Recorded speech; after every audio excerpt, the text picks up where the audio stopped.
Bukan main lagi Saifuddin Nasution dan Khalid Samad kutuk PAS rentetan perpecahan antara PAS dan Bersatu baru-baru ini.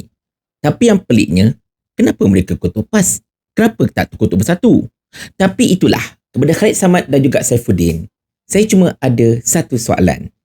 Anda ini memang ada masalah short term memory loss ataupun rumah anda tak ada cermin? Mana satu? Emotional damage. Kita intro dulu.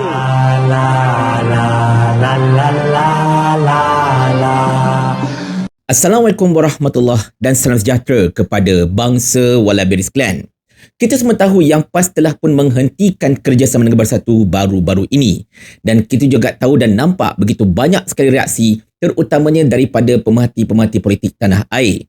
Tetapi yang begitu takjub bagi saya, tuan-tuan dan puan-puan sekalian, ada juga komentar-komentar datang daripada pimpinan parti-parti lawan seperti dari Parti Amanah, PKR dan sebagainya. DAP saya tak dengar lagi lah kan. Tetapi itulah yang nampak begitu menggelejat dan menggeletis ialah pimpinan parti-parti dari PKR dan juga Parti Amanah. Sebelum itu tuan-tuan sekalian, saya tak ada isu pun mereka nak ulas-ulas lah, no problem. Tetapi kalau mereka ulas dan let's say kalau kita balas balik, janganlah pulang marah kita ya. Sebab kalau anda ada kebebasan untuk mengulas, kami juga ada kebebasan untuk membalas balik ulasan anda. Pertamanya Khalid Samad, yang juga merupakan orang kuat Parti Amanah, antara lain telah mengulas dan juga menyatakan bahawa PAS ini memang dia takkan tahan lama dengan mana-mana pasangan ataupun tim dalam pakatan yang mereka sertai. Di mana kata Khalid Samad antara lain, benda ini berlaku, takkan berlakulah. Benda ini takkan berlaku ketika zaman almarhum Tuan Guru Nia Aziz masih ada. Lepas itu semua nak kena ikut kepala PAS, ikut kepala Tuan Guru Haji Hadi, sampai satu tahap PAS tidak boleh berkawan dengan sesiapa pun sebab semuanya kena ikut kepala PAS. Manakala Menteri Dalam Negeri pula Saifuddin Nasution ada berkata bahawa setiap kerjasama dengan PAS ini pasti akan berakhir dengan penceraian. Tak tahulah sama ada talak 1, 2 ataupun 3, tapi pasti akan berakhir dengan penceraian. Di mana kata Saifuddin, PAS ini secara asasnya ialah dari dulu dengan UMNO, dengan Semangat 46, dengan PKR dan sebagainya, mesti akan berpecah kerana PAS ini memang jenis keras kepala. Dan beliau kata agenda penyataan ummah yang dilaung-laungkan oleh PAS ini ialah penyataan ummah yang nak ikut acuan PAS semata-mata. Dan ini video oleh Saifuddin Nasution. Yang ini ada video. Apa yang berlaku semalam dalam keputusan oleh Jawatankuasa Agung PAS Pusat bukan satu benda baru kalau kita tengok sejarah perjalanan politik PAS. Siapa saja yang bergabung dengan dia berakhir dengan perceraian. Isunya talak 1 atau talak 2 atau talak 3 tu. Ya, kita tengok semangat dengan Semangat 46 ke ataupun dengan PA sendiri ke, kemudian dengan UMNO Mufakat 1.0, kemudian dengan Bersatu, kemudian sekarang Bersatu menerima nasib yang sama. Lepas ni siapa lagi? Walaupun alasannya sama, penyataan ummah, lebih mengikut tafsiran dan sudut pandang dia. Itu saya kata, dari segi politik ni dia dinamik. Ya, rukun prinsip politik dalam Islam ni ialah tegakkan keadilan, menyeru makruf, mencegah munkar, ya, mengajak kepada kebaikan, menyemaikan sifat kasih sayang, perpaduan. Itu prinsip dalam politik Islam. Dia tak boleh kata masa berkawan dulu asasnya penyataan ummah. Okey. Masa bercerai pun prinsipnya penyataan ummah juga. Jadi tak boleh bebas bagi tafsiran untuk selera kita. Sebenarnya tuan-tuan sekalian, saya taklah berminat nak ulas kenyataan-kenyataan yang saya kira sangat-sangat separuh masak daripada dua orang ahli politik yang tak ada kerusi parlimen ini. Sebab kalau mereka ni hebat sangat, sudah tentulah mereka ada kerusi parlimen masing-masing. Tetapi Khalid Samad pun tak ada. Saifuddin Nasution pula dilantik sebagai menteri tapi tak ada kawasan. Lepas tu dilantik sebagai ketua pengarah pilihan raya dan sebagainya, kalah teruk dekat negeri Kedah dan macam-macam lagi. Tapi itulah, memandangkan mereka dah pemengulas dan memandangkan mereka ni pun still ada kedudukan dalam parti masing-masing, maka saya pun terpaksalah memakai baju sebagai ahli PAS dan mengulas kenyataan mereka berdua ini. Pertamanya kepada Khalid Samad, yang ini saya rasa anda memang lawak gila lah. Pertamanya saya nak cakap, anda kata benda ini tak akan berlaku ketika almarhum Tuan Guru Nia Aziz masih ada. Saya kira anda ada masalah short term memory loss lah Khalid. Sebab apa? Sebab anda ingat tak PAS bertindak memutuskan hubungan dengan DAP pada tahun 2002. Ketika itu siapa Mursyid Al-Am? Tuan Guru Nia Aziz. Siapakah Presiden PAS? Tuan Guru Afardal Noor.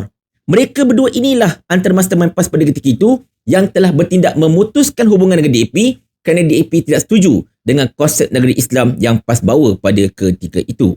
Which is, anda lupa ke benda tu?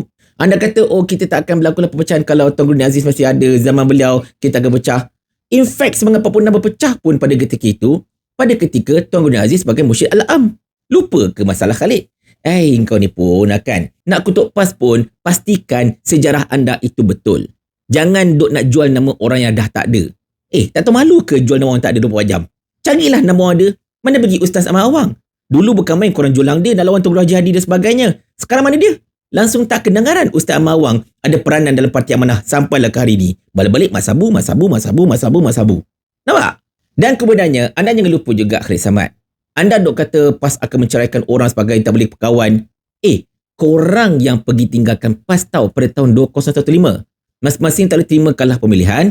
Marah, malu, bengang, tak puas hati. Korang beramai-ramai tinggalkan PAS buat parti baru yang ditaja oleh DAP. PAS tak pernah suruh korang keluar. Menang kalah ada pertandingan. Kalau sekarang korang kalah, akan datang korang boleh menang. Tak ada isu pun masalahnya. Tetapi korang pula, bantai, tak nak lah kita dah kalah. Belah ramai-ramai. Buat Parti Amanah, pecahkan PAS di situ.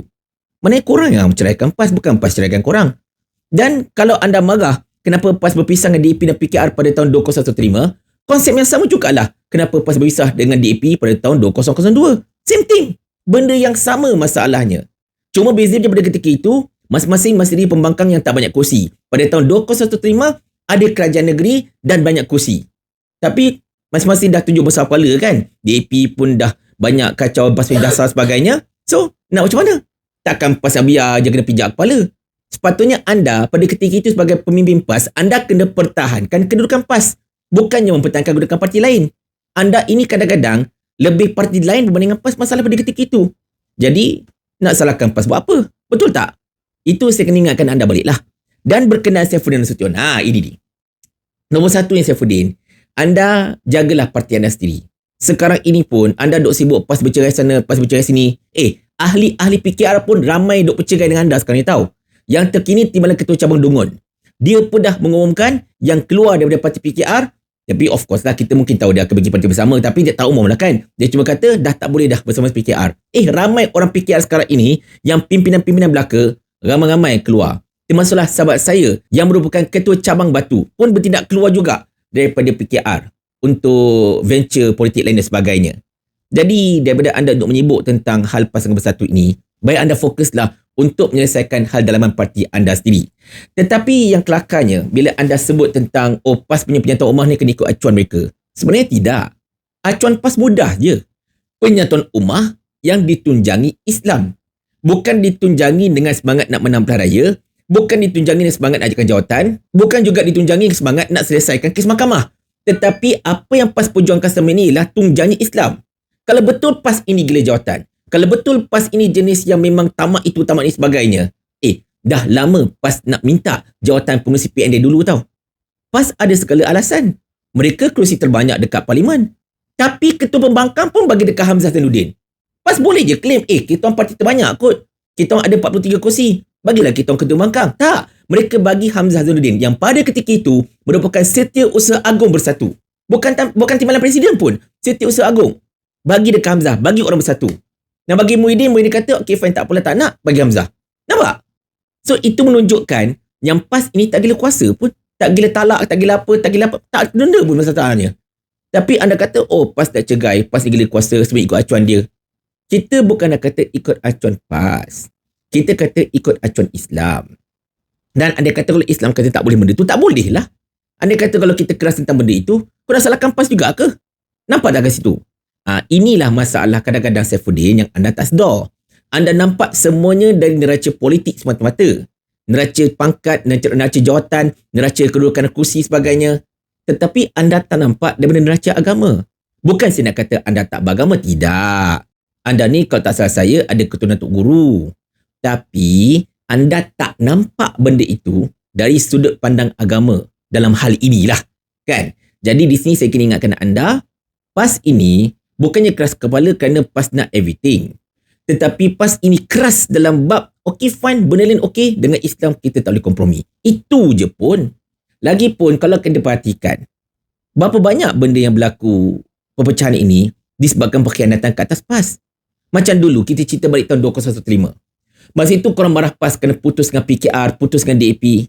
Tetapi bukankah sebelum itu PKR telah bertindak memutuskan hubungan dengan Khalid Ibrahim yang juga merupakan Menteri Besar di PKR itu sendiri? Lupa ke itu antara punca-punca teruk PAS dengan PKR? And then ketika itu DAP putuskan hubungan dengan pemuda PAS. Korang tak kata apa? DAP putuskan hubungan dengan Presiden PAS tapi nak kawan dengan PAS yang lain. Kau tak kata apa pula? Oh, masa tu biar je DAP pinjam kepala PAS.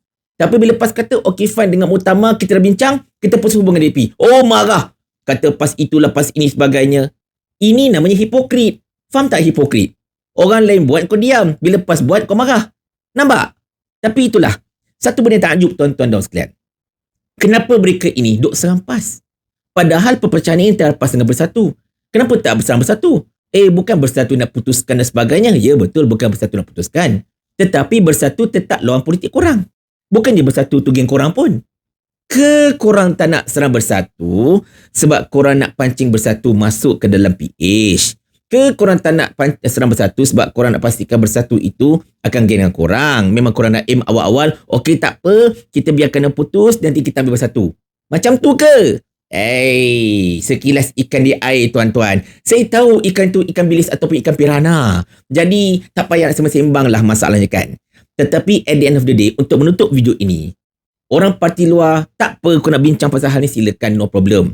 Saya pun ada juga bincang tentang perpecahan PKR pada ketika ini. Tetapi dalam masa yang sama juga, kalau nak bagi ulasan tu, berakailah sikit bagi orang Perak, ya? Tolonglah berakai sikit. Sebab kalau kamu bagi ulasan yang tak berakai, nampak berbenar tenginnya. Ya tak? Mau happy-happy punya, wah tak lah fight. Apa salah lu takut? Wah bukan takut lah. Wah lah apa? Wah no fighter. Mau tiket. Wah.